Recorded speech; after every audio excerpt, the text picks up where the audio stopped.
الفيلم بيبدأ في شمال المحيط الهادي وبنلاقي جنبه كومة الزبالة العملاقة ديت. فريق الباحثين بتوع صوفيا وجوزها كريس راحوا يشوفوا البحر بقى ازاي، لقوه بقى زي شوربة البلاستيك. فجأة جت إشارة من القرش اللي بيراقبوه من السنة اللي فاتت، والقرش جاي بسرعة جنونية. 4 غواصين نزلوا مية فورا. صوفيا فوق في الكنترول بتوجههم يمين شمال. الغواصين لقوا جثة حوت العنبر متعض عضات كبيرة بنت لذينة، وقبل ما الغواصين يستكشفوا اللي حصل فجأة بتظهر مجموعة قروش صغيرة، والغريبة إن القروش شكلهم مرعوبين. وبيظهر القرش اللي صوفيا كانت بتدور عليه من سنة. القرش حجمه كبير، طوله 7 متر، وصوفيا مصدومة بتقول ده من كام شهر كان طوله مترين، هو لحق يطول؟ كريس بدأ يخاف من القرش وعايز يطلع، لكن صوفيا بنت الزنانة عمالة تقول له ياخد عينة من القرش. لو كمان سمت القرش ليلس، وكريس زي المغفل سمع كلامها وهوب راح ضارب القرش بسهم. ودي كانت غلطة عمره يا باشا. القرش اتجنن من الضربة وبيلف حواليهم زي الإعصار وبيهجم عليهم بسرعة وعمل بينهم صوابع كفتة. صوفيا قاعدة فوق وسمع صراخ زمايلها، عملت فيها 7 برومبا، أخدت رمح من المركب ونزلت المحيط. بتلاقي قدامها دراع جوزها، والراجل لو عليه يرميلها الدبلة في وشها بنت الزنانة ديت. فجأة القرش ليلس بتظهر تاني وعايزة تهجم على صوفيا. صوفيا قدرت تفادي الهجوم، لكن رجليها اتعلقت في شبكة صيد مع ديل القرش، والقرش هوب سحبها لأعماق المحيط. ومن كتر الضغط طبلة ودن صوفيا فرقعت وفضلت تصرخ من الألم. صوفيا كانت خلاص هيغمى عليها، لكن قدرت تفك نفسها من الشبكة وبتطلع لسطح البحر فورا، وبتلاقي نفسها في وسط الزبالة، وده مكانها الطبيعي عشان خربت على نفسها بزن أمها اللي جابها الأرض دوت. بعد 3 سنين بنلاقي صوفيا شغالة في مركز بحري وبتاكل في نفسها كل يوم، لأن بتلوم نفسها على اللي حصل لجوزها وبتحاول تتعافى من اللي حصل. بنشوف بنت اسمها ميكا. ميكا طالبة من أشد المعجبين بأبحاث صوفيا، بتوضح إنها وأصحابها كانوا بيتتبعوا نفس القرش ليلس اللي سمعتها بقت سابقاها بسبب قتلها للبشر. صوفيا عايزة تحلق لها وتطلع نفسها من الموضوع وتعقدت يا عيني خلاص، لكن ميكا شغالة الزنانة وفضلت تتحايل عليها، وبما إن الزن أمر من السحر فبالفعل ميكا قدرت تقنعها تقابل الجروب بتاعها. صوفيا بتدخل تقابل صحاب ميكا وبتنبهر بالمكان والشغل اللي قدروا يعملوه لتتبع القرش ليلس. صوفيا بتقابل هناك بنت هاكر اسمها بن، وبتكتشف ان القرش قدر يوصل لنهر السين في فرنسا. صوفيا بتقول لهم الكلام ده فاكس يا جدعان، قرش ايه اللي يعيش في النهر؟ القرش لو طلع بره ميه مالحه ما يقدرش يعيش. لكن ميكا بتطلع بنظريه جديده، وان مياه المحيط من كتر ما هي بقت ملوثه فالقروش هربت منها وقدرت تتكيف مع المياه العذبه في الانهار. ميكا بتشغل الزنانه تاني وعايزه صوفيا تيجي معاها يساعدوا القرش الغلبان علشان يقدر يتكيف اكتر، وشكله هيتكيف فعلا ويطلعهم عليها. صوفيا بتبص لها من فوق لتحت وحست انها وقعت وسط مجانين اكتر منها، وقالت لهم سلام عليكم وخرجت.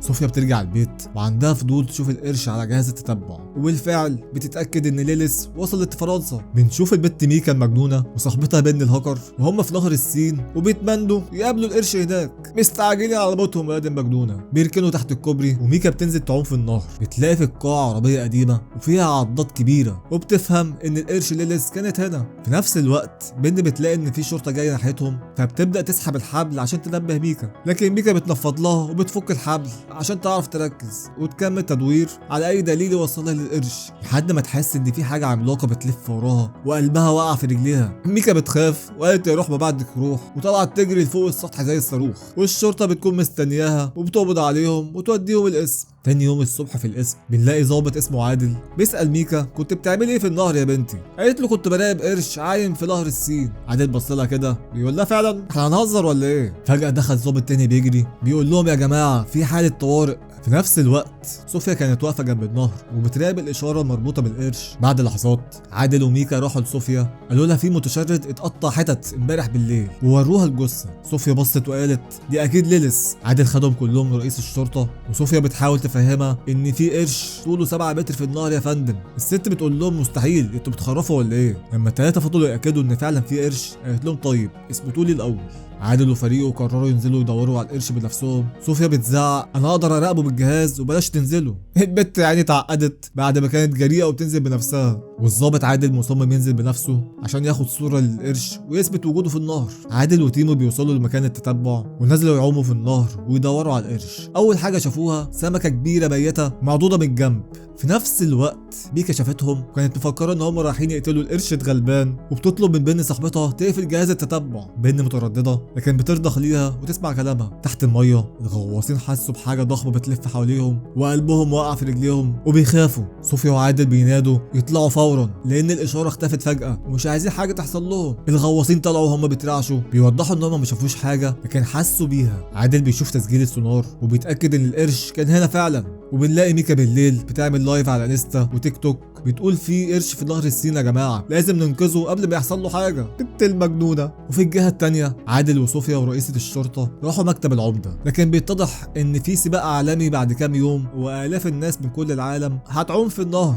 صوفيا بتوضح يلغوا المسابقه فورا، ده في قرش مفترس بياكل بني ادمين يا جماعه. لكن العمده بتعاند وانهم صرفوا 400 مليون يورو ومش معقول يلغوا الايفنت عشان حته سمكه. وبتقول للبوليس يخلصوا الموضوع في 24 ساعه وبيقرروا يمسكوه حي بدل ما يقتلوه. صوفيا بتقترح نجذب القرش جنب الجسر ونخدره وبمجرد ما يفقد الوعي ننقله للمركز البحري. فجاه بن بتدخل بوش مرعوب بتقول لهم ان القرش دايم عند المدافن القديمه وان ميكا اتجننت وراحت تجيب ناشطين عشان ينقذوه. بن بترجع التتبع على القرش وقدروا يعرفوا مكانه بالظبط. بالليل صوفيا وعادل والبوليس راحوا عند المدافن القديمه من مدخل مكسور لقوا الناشطين المجانين عاملين دايره حوالين بركه كبيره والقرش فيها. ميكا بتنزل الميه بالسونار ومصممه على اللي في دماغها وانها هتقدر تقنع القرش يبعد عن النهر وبكده هتنقذه. صوفيا وعادل بيزعقوا لها اطلعي يا مجنونه، قرش ايه اللي هتقنعيه؟ لكن ميكا في ميه البطيخ ولا تسمع لحد.